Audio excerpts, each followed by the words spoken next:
بسم اللہ الرحمن الرحیم۔ السلام علیکم ورحمۃ اللہ وبرکاتہ۔ ماسی نذیرہ کا بیٹا فریاد ان پڑھ تھا، گاؤں کے چودھریوں سے کہہ کر بڑی مشکل سے اس کی قبرستان میں ڈیوٹی لگوائی۔ فریاد روزانہ قبرستان کی صفائی کرتا اور گاؤں والے اس کی خدمت کرتے۔ ایک دن فریاد صفائی کر رہا تھا کہ ایک زوردار دھماکہ ہوا۔ اس نے پلٹ کر دیکھا تو ایک قبر میں بہت بڑا سوراخ ہوا تھا اور اس سے گاؤں کے آخری سرے پر، جہاں کھیتوں کی ہریالی ختم ہوتی اور بنجر زمین شروع ہو جاتی، وہاں ماسی نذیرہ کا کچا مکان تھا۔ 2 کمرے اور ایک چھوٹا سا آنگن تھا۔ بیوگی کی چادر اوڑھے اس نے نہ جانے کتنے سال تنہائی میں کاٹ دیے۔ اس کی کل کائنات، اس کی امیدوں کا واحد مرکز، اس کا اکلوتا بیٹا فریاد تھا۔ وہ 22 سال کا توانا اور مضبوط جسم کا نوجوان تھا، لیکن عقل کے معاملے میں 10 سال کے بچے جیسا تھا۔ ان پڑھ اور بھولا بھالا، گاؤں کے لوگوں سے کم عقل یا سادہ لہو کہتے تھے، لیکن ماسی نذیرہ کے لیے وہ سب کچھ تھا۔ فریاد کی سادگی ہی اس کی سب سے بڑی کمزوری تھی۔ ماسی نذیرہ اب بوڑھی ہو رہی تھی، اس کے گھٹنوں میں درد رہنے لگا اور نظر بھی کمزور ہو گئی تھی۔ سارا دن وہ ایک پرانی چٹائی پر بیٹھی یا تو تسبیح پڑھتی رہتی یا پھر فریاد کے مستقبل کے بارے میں سوچ سوچ کر کرتی رہتی۔ اس کی سب سے بڑی فکر یہی تھی کہ میرے مرنے کے بعد اس کے بھولے کا کیا ہوگا۔ فریاد نے کئی بار کام کرنے کی کوشش کی۔ ماسی نذیرہ نے اسے کھیتوں پر مزدوری کے لیے بھیجا، لیکن دوسرے مزدور اس کی سادگی کا مذاق اڑاتے، اسے اپنا کام کرواتے اور اسے تھکا دیتے۔ ایک بار وہ گاؤں کے واحد ٹریکٹر مکینک دین محمد کے پاس کام سیکھنے گیا، لیکن تیسرے ہی دن اس نے غلطی سے ڈیزل کی جگہ پانی کا ڈبہ اٹھا لیا۔ محمد نے اسے کان سے پکڑ کر دکان سے نکال دیا اور ماسی نذیرہ کو الگ شرمندگی اٹھانی پڑی۔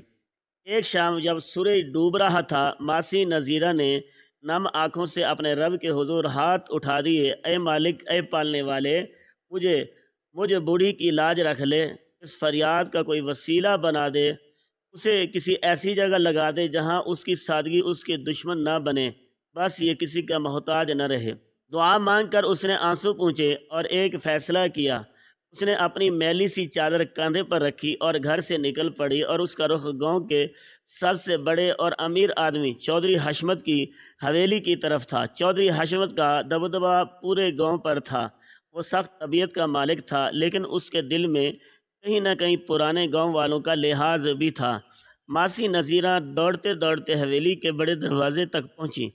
اسے آدھا گھنٹہ وہیں لکڑی کے بینچ پر انتظار کرنا پڑا، پھر اسے اندر بلایا گیا۔ چودھری حشمت اپنے وسیع و عریض بیٹھک میں حقہ گڑگڑا رہا تھا۔ ماسی نذیرہ نے جھک کر سلام کیا اور ایک کونے میں زمین پر ہی بات ہے ماسی نذیرہ، خیریت تو ہے؟ چودھری نے اپنی بھاری آواز میں پوچھا۔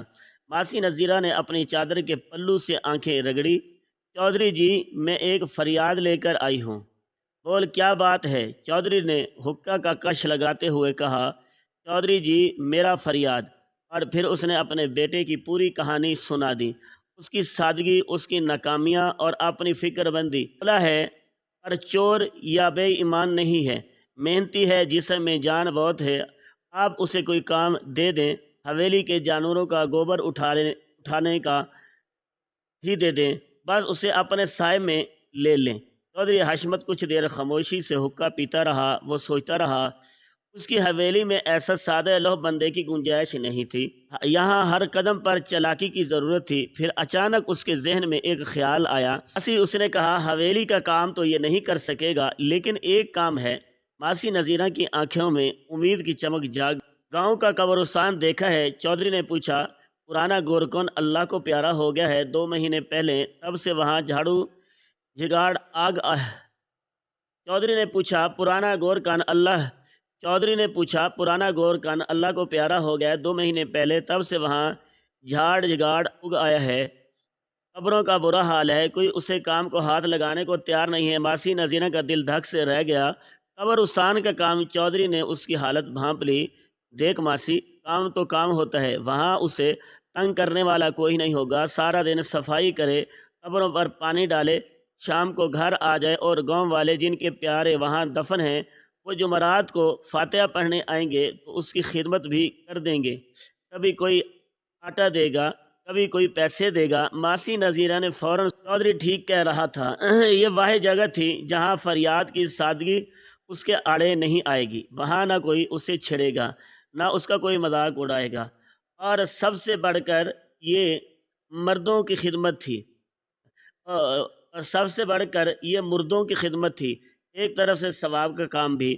اس نے فوراً ہاتھ جوڑ دیے، چودھری جی آپ کا احسان ہوگا، میرا فریاد یہ کام کر لے گا، ٹھیک ہے؟ نے فیصلہ سنا دیا، کل صبح اسے بھیج دینا۔ ماسی نذیرہ خوشی خوشی چودھری کو 1000 دعائیں دیتی ہوئی حویلی سے نکلی۔ اس رات اس نے شکرانے کے نفل پڑھے۔ اگلے دن فجر کی نماز کے بعد اس نے فریاد کو جگایا، اٹھ پتر، آج سے تیرا کام شروع ہو گیا۔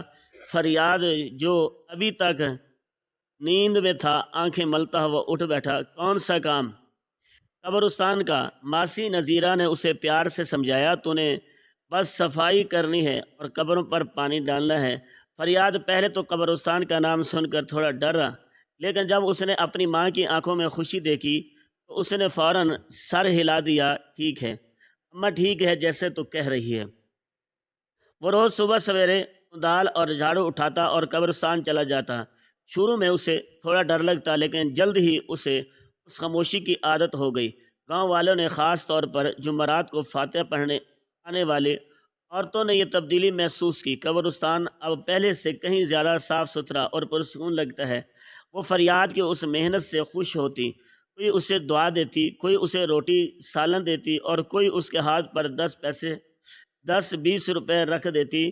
شام کو جب فریاد گھر لوٹتا اور دن بھر کی کمائی اپنی ماں کے ہاتھ پر رکھتا تو ماسی نذیرہ کی آنکھیں نم ہو جاتی۔ اس کا بیٹا پہلی بار اپنی زندگی میں ایک باقاعدہ کام کر رہا تھا، ایک عزت والا کام۔ فریاد خود بھی خوش تھا، اس سے پہلی بار اپنی اہمیت کا احساس ہوا تھا۔ مہینہ بھر گزر گیا تھا، مہینہ بھر گزر گیا۔ گاؤں میں گرمی کی شدت بڑھنے لگی تھی۔ یہ جون کی ایک تپتی ہوئی دوپہر تھی، آسمان جیسے آگ برسا رہا تھا۔ ظہر کے وقت گاؤں کے گلیاں بالکل سنسان ہو جاتی تھی۔ قبرستان میں اس وقت مکمل خاموشی طاری تھی۔ فریاد سینے میں شرابور تھا۔ فریاد نے اپنا جھاڑو اٹھایا اور کانٹے سمیٹنے لگا۔ وہ اپنی ہی دھن میں کوئی پرانی دھن گنگا رہا تھا جو اس نے اپنی ماں سے سنی تھی۔ اچانک اس خاموشی کو ایک خوفناک آواز نے چیرا، ایک کان پھاڑ دینے والا دھماکہ ہوا، اتنا زوردار کہ زمین اس کے قدموں تلے لرز گئی۔ وہ اچھل کر پیچھے گرا اور اس کا جھاڑو ہاتھ سے چھوٹ کر دور جا گرا۔ اس کے کانوں میں سائیں سائیں ہونے لگی۔ اس نے ہمت کر کے اپنا سر اٹھایا۔ دھماکے کی آواز اس کے بالکل قریب سے آئی تھی۔ اس کی نظریں دھول اور مٹی کے ایک بادل کی طرف اٹھی جو اسے صرف چند قدم کے فاصلے پر تھا۔ جیسے ہی دھول بیٹھی، ایک ناقابل یقین منظر اس کے سامنے تھا۔ ایک قبر، ایک پرانی بوسیدہ قبر جس کی اینٹیں اکھڑی ہوئی تھی، پھٹی ہوئی تھی۔ اس کا سینہ جیسے کسی نے اندر سے پھاڑ دیا ہو۔ ایک بڑا سا سوراخ بن گیا تھا جس کے کنارے کالے پڑ چکے تھے، لیکن سب سے خوفناک بات یہ تھی کہ اس سوراخ کے اندر سے آگ نکل رہی تھی۔ یہ عام آگ نہیں تھی جو لکڑی جلانے سے نکلتی ہے، یہ ایک عجیب بدصورت آگ تھی۔ اس کے شعلے کبھی نیلے ہو جاتے، کبھی گہرے سرخ، ان میں سے ہلکا ہلکا کالا دھواں اٹھ رہا تھا۔ فریاد جہاں گرا تھا وہیں ساکت ہو گیا، اس کا پورا جسم سن ہو گیا۔ اس کا دماغ اس منظر کو سمجھنے سے قاصر تھا۔ آگ، قبر کے اندر سے آگ۔ فریاد کے رونگٹے کھڑے ہو گئے، اس کا چہرہ خوف سے سفید پڑ گیا۔ اسے لگا جیسے اس قبر میں دفن مردہ آگ میں جھلتا ہوا ابھی باہر آ جائے گا اور اسے بھی پکڑ لے گا۔ اسے لگا جیسے یہ جنات کا حملہ ہے، یہ شاید قیامت کی کوئی نشانی ہے۔ شعلے اب بھی اس سوراخ سے ایسے نکل رہے تھے جیسے کوئی جہنمی چولہا دہک رہا ہو۔ فریاد کو اپنی ماں کا چہرہ یاد آیا، اسے گھر یاد آیا۔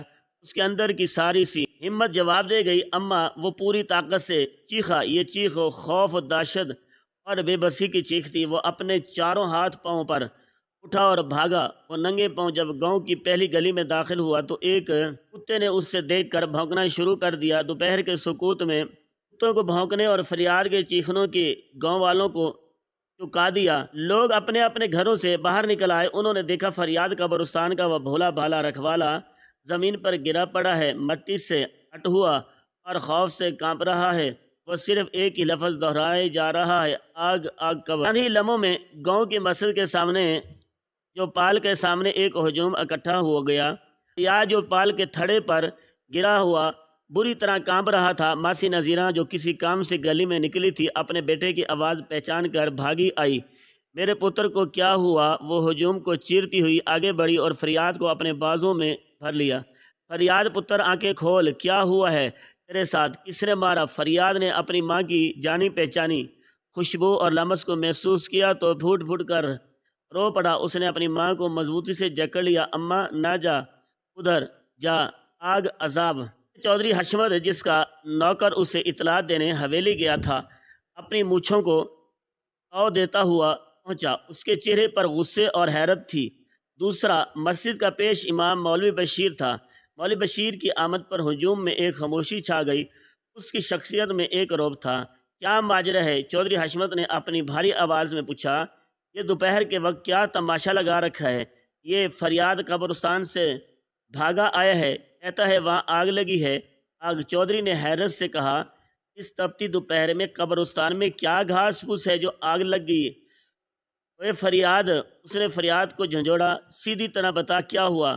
فریاد چودھری کی کڑک دار آواز سن کر اور زیادہ سہم گیا اور صرف کانپتا رہا اور آگ کہتا رہا۔ ماسی نذیرہ نے روتے ہوئے کہا، چودھری جی یہ بھولا ہے، اس کا دماغ کام نہیں کر رہا، لگتا ہے اس نے کوئی جن بھوت دیکھ لیا ہے۔ جن بھوت؟ مولوی بشیر نے اس موقع پر گفتگو میں حصہ لیا۔ اس کی آواز باریک لیکن کانٹے دار تھی۔ استغفر اللہ ماسی، اللہ سے ڈرو۔ وہ آگے بڑھا اور فریاد کے سر پر ہاتھ رکھا۔ بیٹا ڈرو نہیں، بتاؤ کیا دیکھا؟ فریاد نے مولوی صاحب کو دیکھا جن کا خطبہ اس کے دماغ میں گونج رہا تھا۔ اس نے کانپتے ہوئے ہاتھ سے قبرستان کی طرف اشارہ کیا۔ مولوی جی وہ قبر پھٹ گئی اور اس میں سے آگ، نیلی لال آگ اور بہت گندی۔ عذاب قبر! مولوی بشیر نے فضا میں ہاتھ بلند کرتے ہوئے نعرہ لگایا۔ یہ الفاظ سننا تھا کہ ہجوم میں ایک سنسنی کی لہر دوڑ گئی۔ عورتوں نے اپنے سینوں پر ہاتھ مارے اور ہائے اللہ کہہ کر پیچھے ہٹ۔ مردوں نے ایک دوسرے کی طرف خوف سے دیکھا۔ میں نے کہا تھا نا، مولوی بشیر نے پورے جوش خطابت سے کہا، میں نے اسی جمعے کو خبردار کیا تھا کہ گاؤں میں گناہ بڑھ گئے ہیں، بے پردگی عام ہو گئی ہے، یا اللہ کا عذاب ہے جو اس سیاہ لو بچے کی شکل میں، جو اس سادہ لو بچے کی شکل میں ہم پر ظاہر ہوا ہے۔ کسی گناہ گار کی قبر پھٹی اور اس پر اللہ کا قہر نازل ہوا ہے۔ چودھری حشمت کو یہ باتیں کچھ ہضم نہیں ہو رہی تھی۔ مولوی صاحب اس نے مداخلت کی بغیر دیکھے ہم کیسے مان لیں؟ ہو سکتا ہے بچے نے کچھ اور دیکھا ہو، کچھ اور۔ مولوی نے تنزیہ نظروں سے چودھری کو دیکھا۔ چودھری نے، دنیاوی معاملات نہیں، یہ دین کا معاملہ ہے۔ یہ بچہ جھوٹ نہیں بول رہا، اس کے چہرے کا خوف دیکھو، اس نے اپنی آنکھوں سے عذاب دیکھا ہے۔ گاؤں والے نے مولوی کی ہاں میں ہاں ملا دی۔ مولوی جی ٹھیک کہہ رہے ہیں، توبہ توبہ قیامت کی نشانی ہے، ہمیں چل کر دیکھنا چاہیے۔ چودھری حشمت نے فیصلہ کن انداز میں کہا، ایک چھوٹا سا قافلہ قبرستان کی طرف روانہ ہو۔ ماسی نذیرہ نے فریاد کو گھر لے جانے کی کوشش کی، لیکن فریاد کی نظریں اس گروہ پر جمی تھی۔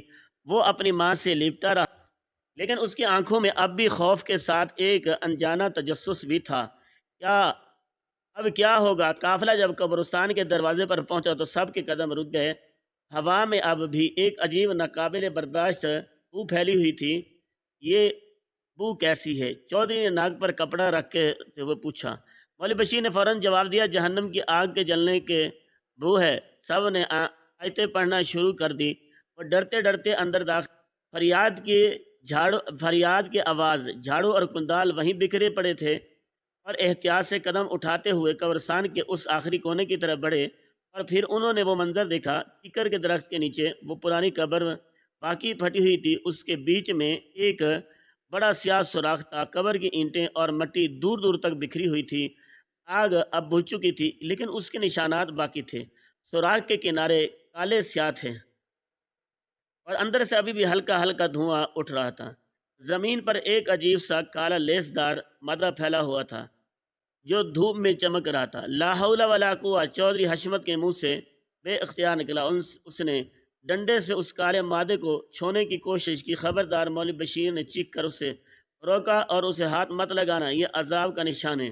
مولوی صاحب نے وہیں کھڑے ہو کر بلند آواز میں اذان دینا شروع کر دی اور پھر سب کو پیچھے ہٹا کر اس سوراخ پر مٹی ڈالنے کا حکم دیا۔ نوجوانوں نے ڈرتے ڈرتے کنتالوں سے دور دور سے ہی سوراخ کو مٹی سے بھرنا شروع کر دیا۔ گاؤں واپس لوٹا تو ان کے چہروں پر لکھی دہشت نے گاؤں والوں کو سب کچھ بتا دیا۔ کہہ رہا تھا قبر پھٹ گئی ہے، ہم نے خود عذاب کے نشان دیکھے ہیں۔ اس شام گاؤں میں مغرب کی اذان کے بعد ایک عجیب سی وحشت اور خوف کا راج تھا۔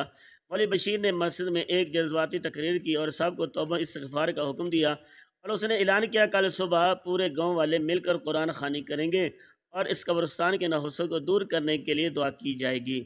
اس رات گاؤں پر ایک بھیانک خاموشی طاری تھی، ایسی خاموشی جس میں صرف جھینگنوں کی آواز اور رات کے پرندوں کی کبھی کبھار آتی ڈرونی چیخیں سنائی دے رہی تھی۔ لوگ اپنے گھروں میں ڈھکے ہوئے تھے۔ مغرب کی اذان کے فوراً بعد گاؤں کی گلیاں ایسے سنسان ہو گئی تھی جیسے وہاں کوئی رہتا ہی نہ ہو۔ مولوی بشیر کے فتوے نے عذاب قبر کے خوف کو ہر دل میں بٹھا دیا تھا۔ سب سے برا حال ماسی نذیرہ کے گھر کا تھا۔ ان کی چھوٹی سی کچی جھوپڑی میں فریاد چار پیر پڑا بخار میں بھٹک رہا تھا۔ اس کا سارا جسم تپ رہا اور وہ نیند اور بے ہوشی کے عالم میں بار بار بڑبڑا رہا تھا، آگ نیلی آگ مجھے بچا لو، ماں بھاگو۔ ماسی نذیرہ ایک تھکی ہاری اور دل شکستہ ماں اس کے سرہانے بیٹھی تھی۔ اس کا ایک ہاتھ فریاد کے ماتھے پر رکھی گیلی پٹی پر تھا اور دوسرا ہاتھ دعا کے لیے اٹھا ہوا تھا۔ اس کی آنکھوں میں آنسو بہہ رہے تھے۔ یا اللہ، وہ سسکیوں میں کہہ رہی تھی کہ میرے اس بھولے بچے کا کیا قصور، اس نے تو کبھی کسی کا برا نہیں چاہا، یا میرے مالک اس کے دل سے وہ خوف نکال۔ اس رات گاؤں پر ایک بھیانک خاموشی طاری تھی، ایسی خاموشی جس میں صرف کیڑوں مکوڑوں کی آواز یا رات کے پرندوں کی کبھی کبھار آواز آتی رونی چیخیں سنائی دے رہی تھی۔ لوگ اپنے گھروں میں دبکے ہوئے تھے۔ مغرب کی اذان کے فوراً بعد گاؤں کی گلیاں ایسے سنسان ہو گئی تھی جیسے وہاں کوئی رہتا ہی نہ ہو۔ مولوی بشیر کے فتوے نے عذاب قبر کے خوف کو ہر دل میں سب سے برا حال ماسی نذیرہ کے گھر کا تھا۔ ان کی چھوٹی سی کچی جھوپڑی میں فریاد چارپائی پر پڑا بخار میں بھٹک رہا تھا۔ اس کا سارا جسم تپ رہا تھا اور وہ نیند اور بے ہوشی کے عالم میں بار بار بڑھا رہا تھا، نیلے آگ مجھے بچا لو، اماں بھاگو۔ ماسی نذیرہ ایک تھکی ہاری اور دل شکستہ ماں اس کے سرانے بیٹھی۔ اس کا ایک ہاتھ فریاد کے ماتھے پر رکھی گیلی پٹی پر تھا اور دوسرا ہاتھ دعا کے لیے اٹھا ہوا تھا۔ اس کی آنکھوں سے آنسو بہ رہے تھے۔ یا اللہ، اس کو میں کہہ رہی تھی میرے اس بھولے بچے کا کیا قصور ہے، اس نے تو کبھی کسی کو برا نہیں چاہا، یا میرے مالک اس کے دل سے وہ خوف نکال دے۔ چودھری حشمت اپنے وسیع بیٹھک میں ریشمی غلاف والے تکیے سے ٹیک لگائے گہری سوچ میں گم تھا۔ اس کے سامنے حقے کی چلم ٹھنڈی پڑ چکی تھی۔ اس کا ذہن فریاد کے خوف سے سفید چہرے اور مولوی بشیر کی پرجوش تقریر کے درمیان گھوم رہا تھا۔ چودھری حشمت ذمہ دار آدمی تھا، اس نے دنیا دیکھی تھی، وہ معجزوں سے زیادہ سازشوں کو سمجھتا تھا۔ اس کے کانوں میں فریاد کے الفاظ گونج رہے تھے، دھماکہ ہوا ہے، آگ نیلی جلدی۔ اس مولوی بشیر کی جلد بازی ہضم نہیں ہو رہی، اسے مولوی بشیر کی جلد بازی ہضم نہیں ہو رہی، جس تیزی سے مولوی نے اسے عذاب الہی قرار دیا، اس میں عبادت سے زیادہ سیاست کی بو آ رہی تھی، اور وہ کالا لیسدار مادہ وہ جہنم کا نشان نہیں لگتا تھا۔ چودھری کو کچھ اٹک رہا تھا۔ اگلی صبح قرآن خوانی کے شور سے پہلے جب فجر کا اندھیرا چھٹ ہی رہا تھا، چودھری حشمت اپنی حویلی سے نکلا۔ اس کے ساتھ اس کا پرانا اور وفادار ملازم غلام دین تھا، جس کے ہاتھ میں ایک چھوٹی کندالی تھی۔ جو چودھری نے گاؤں کی گلیوں کے بجائے کھیتوں کا لمبا سا راستہ لیا اور نہیں چاہتا تھا کہ کوئی اسے قبرستان کی طرف جاتا دیکھے۔ جب وہ قبرستان پہنچا تو فضا میں اب بھی ایک عجیب سی گھٹن اور سرن موجود تھی، لیکن اس کے نیچے ایک اور مہک چھپی ہوئی تھی۔ وادی کے ندنے پھڑکے اور وہ سیدھا اس قبر کی طرف گیا جس کے کل گاؤں والوں نے اجلت میں مٹی سے بھرا تھا۔ مٹی ابھی تازہ اور غلام دین چودھری نے حکم دیا، کھودو اس کو، زیادہ نہیں، بس اوپر اوپر سے مٹی ہٹاؤ۔ چودھری جی غلام دین کے ہاتھ کام گئے، یہ عذاب والی جگہ ہے، مولوی صاحب نے منع کیا تھا، بکواس بند کرو اور جو کہا ہے وہ کرو۔ چودھری کی آواز میں وہی پرانا روب لوٹ آیا تھا، کوئی عذاب وذاب نہیں ہے، جلدی کرو۔ غلام دین نے ڈرتے ڈرتے بسم اللہ پڑھ کر کدال چلائی، جیسے ہی آدھی مٹی کی اوپر تہ بنی اور کل کی سیاہی نظر آنے لگی۔ چودھری حشمت خود جھک گیا اور اس نے اپنی پگڑی کے پلو سے ناک ڈھانپے اور جھک کر اس سوراخ کنارے کو سونگا۔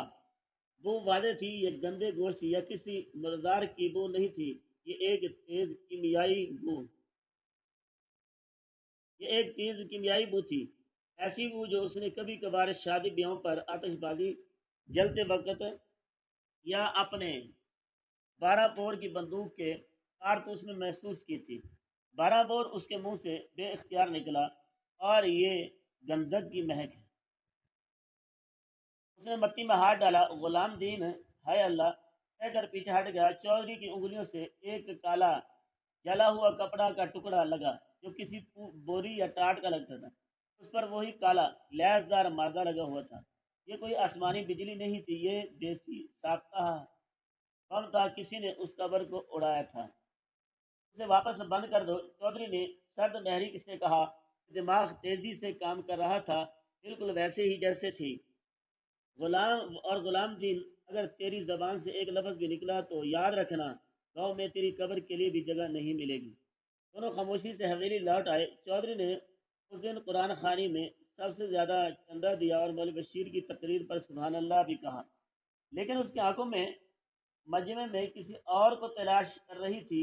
شام ڈھلتے ہی اس نے اپنے 2 سب سے قابل اعتماد کارندے بلائے اور کہا کہ وہ لوگ تھے جو چودھری کے اشارے پر جان دے سکتے تھے اور لے بھی سکتے تھے۔ تم دونوں آج رات سے ایک کام پر لگ رہے ہو۔ چودھری نے انہیں حویلی کے پیچھے بلا کر رازدارانہ لہجے میں کہا، گاؤں کی قبرستان پر نظر رکھنی ہے۔ دونوں نے حیرت سے ایک دوسرے کو دیکھا۔ قبرستان پر مالک، ہاں، خاص طور پر اس پھٹی ہوئی قبر پر۔ مجھے جاننا ہے کہ رات کے اندھیرے میں اس قبر پر کون آتا ہے۔ تم دونوں قبرستان کے اندر نہیں جاؤ گے، پرانی ٹالی کے پیچھے جو ٹوٹی ہوئی دیوار ہے وہاں چھپ کر بیٹھو گے۔ نظر رکھنی ہے اور آواز نہیں نکالنی۔ جو کوئی بھی وہاں آئے، چاہے وہ جن ہو یا انسان، تم میں سے ایک فوراً مجھے آ کر بتائے گا اور دوسرا وہیں رکا رہے گا۔ جاؤ اور کسی کو کانوں کان خبر نہ ہو۔ اگلی رات، جب پچھلی رات سے بھی زیادہ بھیانک اور خاموشی تھی، آسمان پر بادل چھائے ہوئے تھے، چاند کی روشنی بھی زمین تک نہیں پہنچ رہی تھی، سارا گاؤں عذاب کے خوف سے جلد ہی سو گیا تھا۔ قبرستان میں کیکر کے درختوں کے سائے پہلے سے زیادہ گہرے اور ڈراؤنے لگ رہے تھے۔ ٹوٹی ہوئی دیوار کے پیچھے بلا اور شیرا اپنی لاٹھیوں پر کونیاں لگائے اندھیرے میں گھور رہے تھے۔ پہلا پہر گزرا، کچھ نہ ہوا۔ دوسرا پہر شروع ہوا، ہوا تیز ہو گئی اور پتوں کی سرسراہٹ نے کئی بار انہیں چکایا۔ شیرے کو اونگانے لگی تھی، لگتا ہے مالک آج کوئی نہیں آئے گا۔ چپ کر، بلا نے اسے ٹوکا، آنکھیں کھلی رکھ۔ پھر آدھی رات کے قریب جب وقت ٹھہر سا گیا تھا، انہیں قبرستان کے مرکزی دروازے کی طرف سے ایک سایہ حرکت کرتا ہوا دکھائی دیا۔ دونوں کے رونگٹے کھڑے ہو گئے۔ وہ سایہ انتہائی احتیاط سے قدم رکھ رہا تھا، بار بار رک کر پیچھے دیکھنا، اس لیے اپنے آپ کو ایک کالی چادر میں لپیٹ رکھا تھا۔ وہ سیدھا گاؤں والوں کی نظروں سے بچتا ہوا قبروں کے درمیان سے گزر کر اسی پرانی قبر کی طرف بڑھ رہا تھا۔ کے پاس پہنچ کر وہ سایہ ایک لمحے کے لیے رکا۔ اس نے چادر اپنے سر سے ہٹائی، اگرچہ اندھیرا تھا، لیکن بلا اور شیرا نے اس شخص کو پہچان لیا۔ ان کی آنکھیں حیرت سے پھٹی رہ گئی۔ یہ مولوی بشیر تھا، وہی مولوی بشیر جس نے کل اس قبر کو عذاب کا نشان قرار دیا تھا۔ یہ مولوی بشیر تھا، وہی مولوی بشیر جس نے کل اس قبر کو عذاب کا نشان قرار دے کر اس کے قریب جانے سے بھی منع کر دیا تھا۔ مولوی نے تیزی سے ادھر ادھر دیکھا، جیسے اسے اطمینان ہوا کہ کوئی اسے نہیں دیکھ رہا۔ پھر اس نے اپنی چادر کے نیچے سے ایک چھوٹی کھرپی نکالی اور گھٹنوں کے بال اس قبر کے پاس بیٹھ گیا اور کسی دعا یا فاتحہ کے لیے نہیں رکا تھا۔ اس نے تیزی سے اس تازہ ڈلی گئی مٹی کو کھودنا شروع کر دیا جسے چودھری نے صبح ہی بند کروایا تھا۔ وہ جلدی میں اس کے ہاتھ تیزی سے چل رہے تھے۔ وہ مٹی ہٹا رہا تھا اور بار بار سوراخ کے اندر ہاتھ ڈال کر کچھ ٹٹول رہا تھا جیسے کوئی گمشدہ چیز تلاش کر رہا ہو۔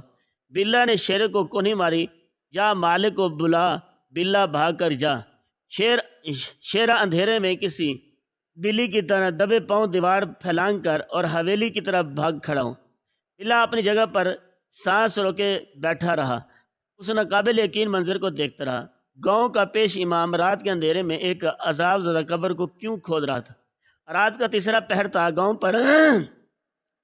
پر موت کا سکوت تھا، طاری تھا۔ قبرستان میں ٹوٹی ہوئی دیوار کے پیچھے بلا اپنے سانس روکے بیٹھا تھا اور اس کی آنکھیں اندھیرے میں اس قابل یقین نظر پر جمی تھی۔ گاؤں کا پیش امام جس کی قبا کا روب سب کے دلوں پر تھا، اس وقت گھٹنوں کے بل ایک مجرم کی طرح اس عذاب زدہ قبر کو کھودنے میں مصروف تھا۔ اس کے ہاتھ اتنی تیزی سے چل رہے تھے جیسے اس کی زندگی کا دار و مدار اسی کھدائی پر ہو۔ تبھی اندھیرے کو چیرتی ہوئی ایک آواز آئی، بس کرو مولوی بشیر، بس کر دو مولوی بشیر۔ یہ آواز چودھری حشمت کی تھی۔ مولوی بشیر اس کے ہاتھ سے کھرپی چھوٹ کر مٹی پر گری، اس کا پورا وجود لرز گیا۔ اس نے اپنی گردن نہیں گھمائی جیسے اسے یقین ہو کہ یہ آواز اس کے ضمیر کی ہے، بے ضمیر کی ہے، کسی انسان کی نہیں۔ میں نے کہا بس کر دو اب کے بار، آواز کے ساتھ ہی ایک ایٹیں جلی۔ چودھری حشمت اپنے وفادار ملازم غلام دین کے ساتھ کسی ہیبت ناک سائے کی طرح قبر کے عین سامنے کھڑا ہوا۔ ان کے پیچھے بلا اور شیرا بھی لاٹھیاں تھامے کھڑے تھے۔ لالٹین کی کانپتی ہوئی زرد روشنی میں مولوی بشیر کا چہرہ کسی مردے سے کم نہیں تھا لگ رہا تھا۔ آنکھوں میں خوف کی وحشت تھی جو اس نے کل گاؤں والوں کے دلوں میں بھری تھی۔ چودھری جی، آپ اس وقت اس کی آواز گھٹ کر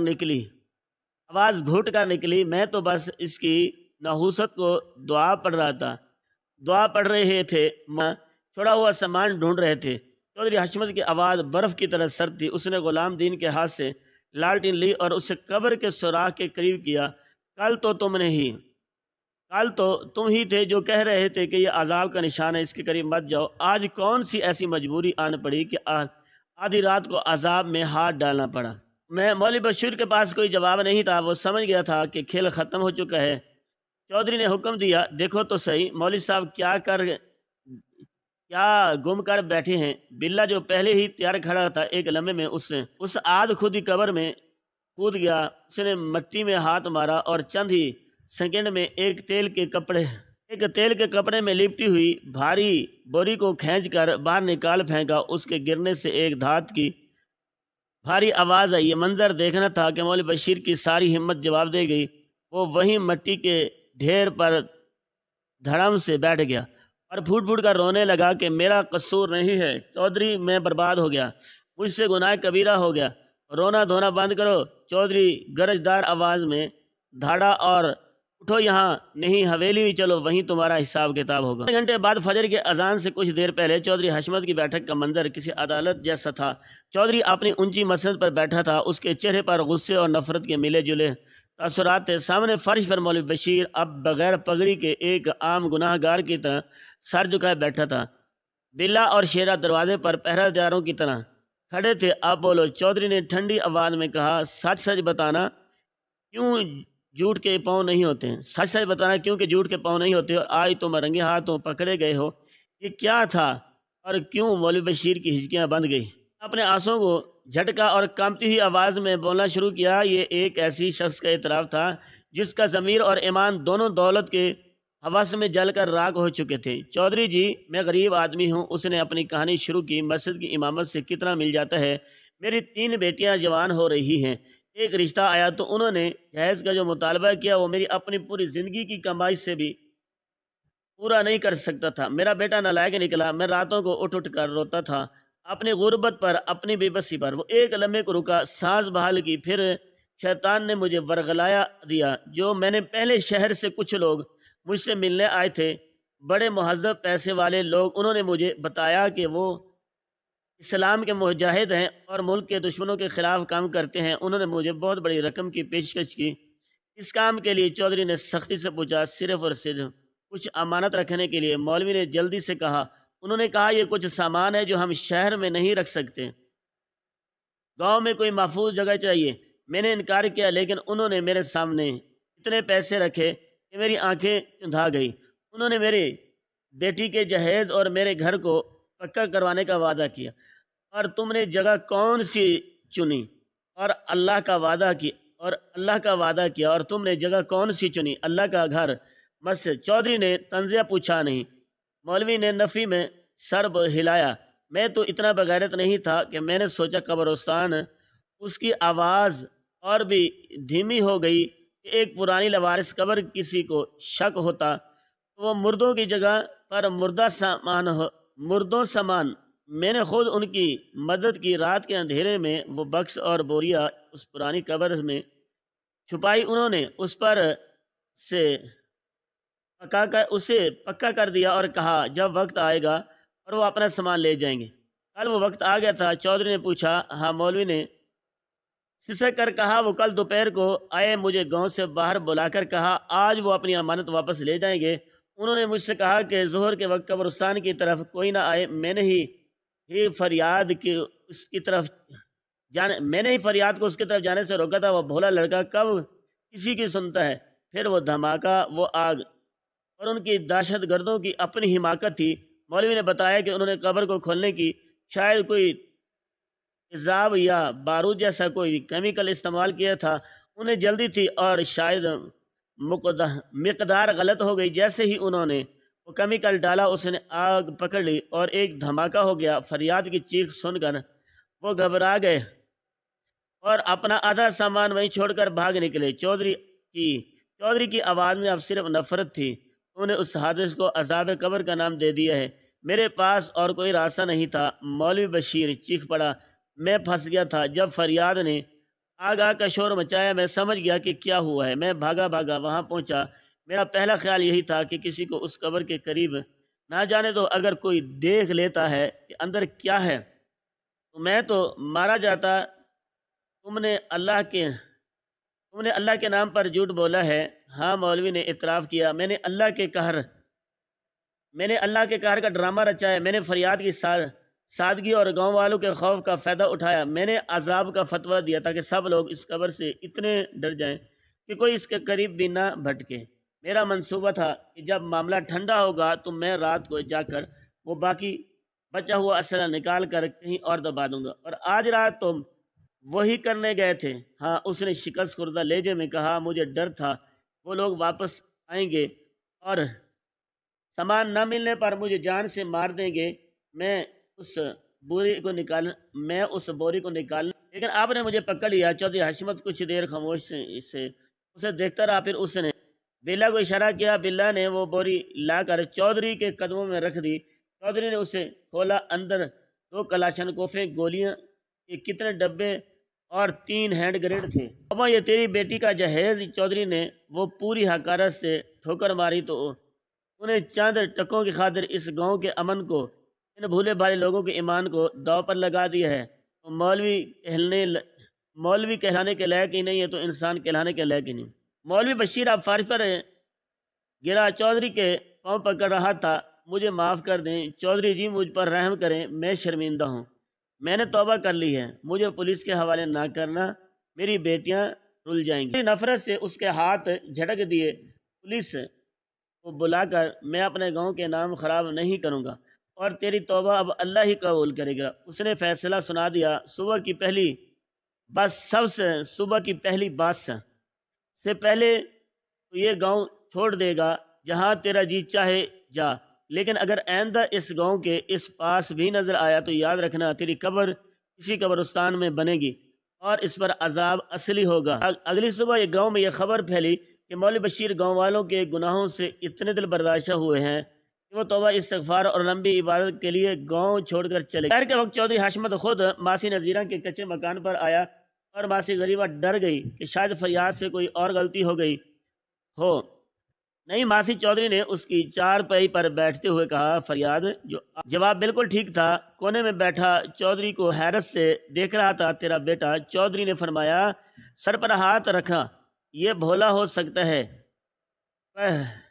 پر یہ جھوٹا نہیں، یہ کم عقل ہو سکتا ہے پر اس کا دل سچا ہے۔ ماسی نذیرہ کی کچھ سمجھ نہ آ سکی۔ ماسی اس بھولے کے سچائی اور اس کی چیخ نے اس گاؤں کو ایک بہت بڑے عذاب سے بچا لیا ہے۔